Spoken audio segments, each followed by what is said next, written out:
नमस्कार, हिंद टीवी में आपका स्वागत है। 5 राज्यों के चुनाव का एग्जिट पोल सामने आ गया है, लेकिन सबसे आश्चर्यजनक जो एग्जिट पोल हुआ वो है पंजाब का।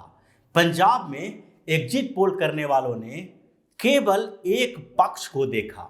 वहां की जनता के मूड के बदले पहले से चल रहे आंदोलन और वहां की स्थितियों के ध्यान में रखते हुए उसी तरह का एग्जिट पोल किया है जिस तरह पिछली बार किया था। और संभावना यही बन रही है कि पिछली बार जिस तरह पंजाब में सारे एग्जिट पोल फेल हो गए थे, उसी तरह इस बार भी सारे एग्जिट पोल धराशायी होने वाले हैं, क्योंकि पंजाब में किसानों को केंद्र में रखकर ही सारा एग्जिट पोल सामने आया है। एग्जिट पोल करने वालों ने किसान के आंदोलन को केंद्र में रखा और उसी के इर्द गिर्द लोगों से राय ली और राजनीतिक तरीके से जो वोटिंग का पैटर्न था उसको नहीं देखा, बल्कि एक माहौल को देखा जो माहौल पहले से बना हुआ था और चुनाव के समय माहौल में हुए परिवर्तन की तरफ ध्यान नहीं दिया गया। जिस तरह पिछली बार आम आदमी पार्टी को सबसे ज्यादा सीटें दी जा रही थी, उसी तरह इस बार भी आम आदमी पार्टी की सरकार बनाई जा रही है। पिछली बार का एग्जिट पोल पर अगर नजर डालेंगे तो उस समय भी कांग्रेस और आम आदमी पार्टी के बीच टकराव दिखाया जा रहा था, क्योंकि 10 सालों से लगातार अकाली दल की सरकार थी, एंटी इनकम्बेंसी का फैक्टर था और पंजाब में लोकसभा चुनाव के दौरान भी आम आदमी पार्टी 4 सांसद चुन के आए थे। और इसलिए एग्जिट पोल वालों ने पिछली बार भी यही सोचा कि आम आदमी पार्टी वहां सबसे बड़ी ताकत के तौर पर उभर रही है, इसलिए मनमाने तरीके से 75 से 90 सीटें तक पिछले एग्जिट पोल में आम आदमी पार्टी को दे दी गई। लेकिन जब नतीजा सामने आया तो सारे एग्जिट पोल धराशायी हो गए और आम आदमी पार्टी 20 सीटों पर निपट गई। आम आदमी पार्टी गठबंधन सहित 22 सीटें ला पाई थी पिछली बार, और इसलिए अरविंद केजरीवाल को बड़ा झटका लगा था। और इस बार भी कुछ ऐसा ही होने वाला है, क्योंकि एग्जिट पोल के नतीजे जो सामने आए हैं वो चुनावी रणनीति को देखते हुए और वहां के माहौल को देखकर नहीं है, बल्कि एक ऐसा अनुमान है जो पिछली बार से अब तक आम आदमी पार्टी को जिताते आया है। और ये अनुमान इस बार भी धराशायी होने वाला है। इस पूरे एग्जिट पोल में साफ साफ दिखाई पड़ रहा है कि कांग्रेस के आंतरिक कलह के किसी भी परिणाम को दिखाया नहीं गया, और दूसरी तरफ आम आदमी पार्टी जिसके 2/3 उम्मीदवार किसी न किसी दूसरी पार्टी से उधार लिए गए हैं, उस पार्टी को 90 सीटें तक, यहां तक कि कुछ एग्जिट पोल ने 100 सीटें भी आम आदमी पार्टी को दे दी। यानी 117 सीटों में 100 सीटें आम आदमी पार्टी को दी गई, जो एक तरह से ऐतिहासिक जीत की बात की जा रही है। लेकिन परिणाम इससे उलट होने वाले हैं, क्योंकि पंजाब में जो चुनाव हुए हैं वो सिर्फ आम आदमी पार्टी और कांग्रेस के बीच नहीं हुए हैं। पंजाब में बहुकोणीय मुकाबला हुआ है और हर क्षेत्र के मुद्दे अलग थे। चुनाव में शहरों के मुद्दे अलग थे तो ग्रामीण क्षेत्रों के मुद्दे अलग थे।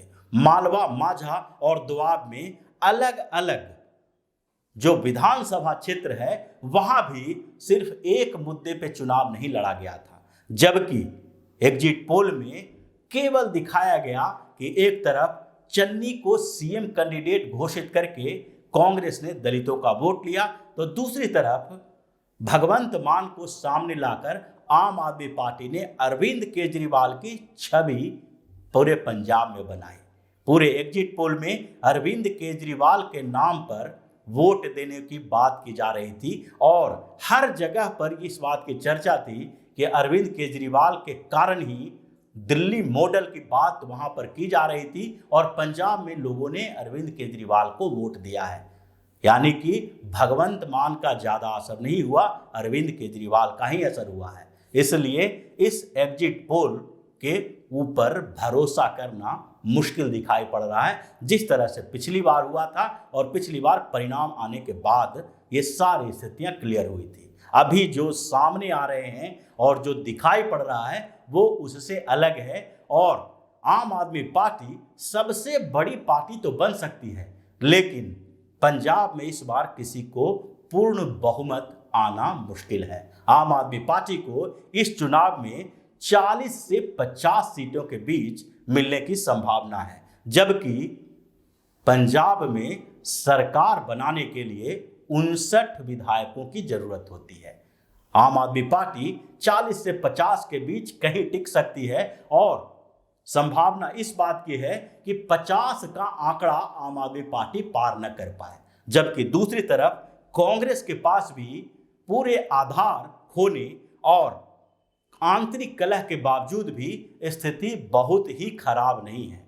कांग्रेस की सीटें भी पिछली बार की तरह बेहतरीन तो नहीं होगी, क्योंकि पिछली बार कांग्रेस ने अपना सर्वश्रेष्ठ प्रदर्शन किया था। इस बार कांग्रेस का आधार कमजोर हुआ, आंतरिक कलह दिखाई पड़ी, सीएम कैंडिडेट को लेकर परेशानियां पैदा हुई, लेकिन इन सारी स्थितियों के बावजूद कांग्रेस दूसरे नंबर की पार्टी बनकर उभर सकती है। आम आदमी पार्टी के बाद कांग्रेस को ही सबसे ज्यादा सीटें मिलेगी और कांग्रेस के जो सीटें मिलने की उम्मीद है वो है 25 से 35 के बीच।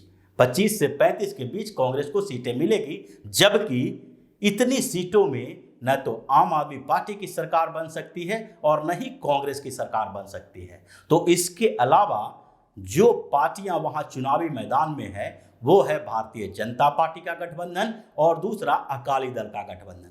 इन दोनों के अलावा एक और किसान मोर्चा का जो पार्टी सामने आई है उसकी भी कुछ संभावनाएं हैं, जबकि एग्जिट पोल में पूरी तरह से इनको नकार दिया गया है।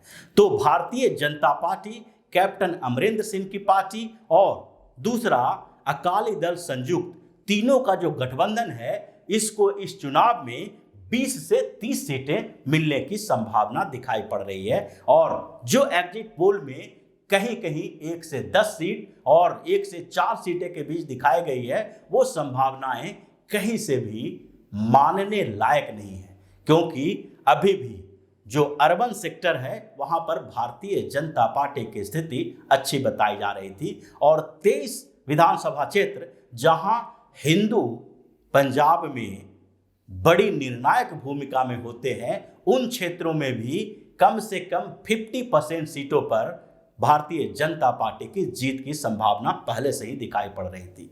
तो 20 से 30 सीटें इस गठबंधन को मिलने की संभावना है और चौथे स्थान पर जो अकाली दल का गठबंधन है उसको भी इस चुनाव में 15 से 25 सीटों के बीच मिलेगी और उसके अलावा 5 से 10 सीटें दूसरे जो पार्टियां हैं और निर्दलीय उम्मीदवार हैं उनको मिलने की संभावना है। यानी कि किसान संगठनों की पार्टी और निर्दलीय को मिला के 5 से 10 सीटों के बीच मिल सकता है। तो ये पूरा आंकड़ा जो है उससे यही लगता है कि इस बार पंजाब में किसी को पूर्ण बहुमत मिलने वाली नहीं है और परिणाम आने के बाद ही गठबंधन नए तरीके से बनेगी, जिसमें लगभग इस बात की जो जानकारी है उसमें तय माना जा रहा है कि अकाली दल और भारतीय जनता पार्टी एक प्लेटफॉर्म पे आएंगी और इन दोनों का जो गठबंधन होगा उसको 50 के आसपास सीटें मिल जाएगी और उसके बाद जो दूसरे पार्टी और दूसरे नेता होंगे उनके साथ तोड़ मरोड़ किया जा सकता है। इसलिए पंजाब चुनाव का परिणाम बहुत ही चौंकाने वाला होगा। जिस तरह से एग्जिट पोल में दिखाया जा रहा है उस तरह से आम आदमी पार्टी को बड़ी जीत मिलने की संभावना बहुत ही कम है। तो इसी तरह की खबरों के साथ फिर से हाजिर होंगे, तब तक के लिए बने रहिए हमारे साथ और देते रहिए हमें सहयोग, ताकि इसी तरह की खबर हम आपके लिए लाते रहें। धन्यवाद। अगर आपको हमारा वीडियो पसंद आया हो तो इसे लाइक करें, इस चैनल को सब्सक्राइब करें और हाँ, बेल आइकन भी दबाएं ताकि आप तक हमारे वीडियो की नोटिफिकेशन पहुंचते रहें। हमसे जुड़े रहने के लिए अपने सुझाव हमें कमेंट बॉक्स में देते रहें। हमें आपके सुझाव का इंतजार रहेगा। हमारे साथ जुड़ने के लिए धन्यवाद।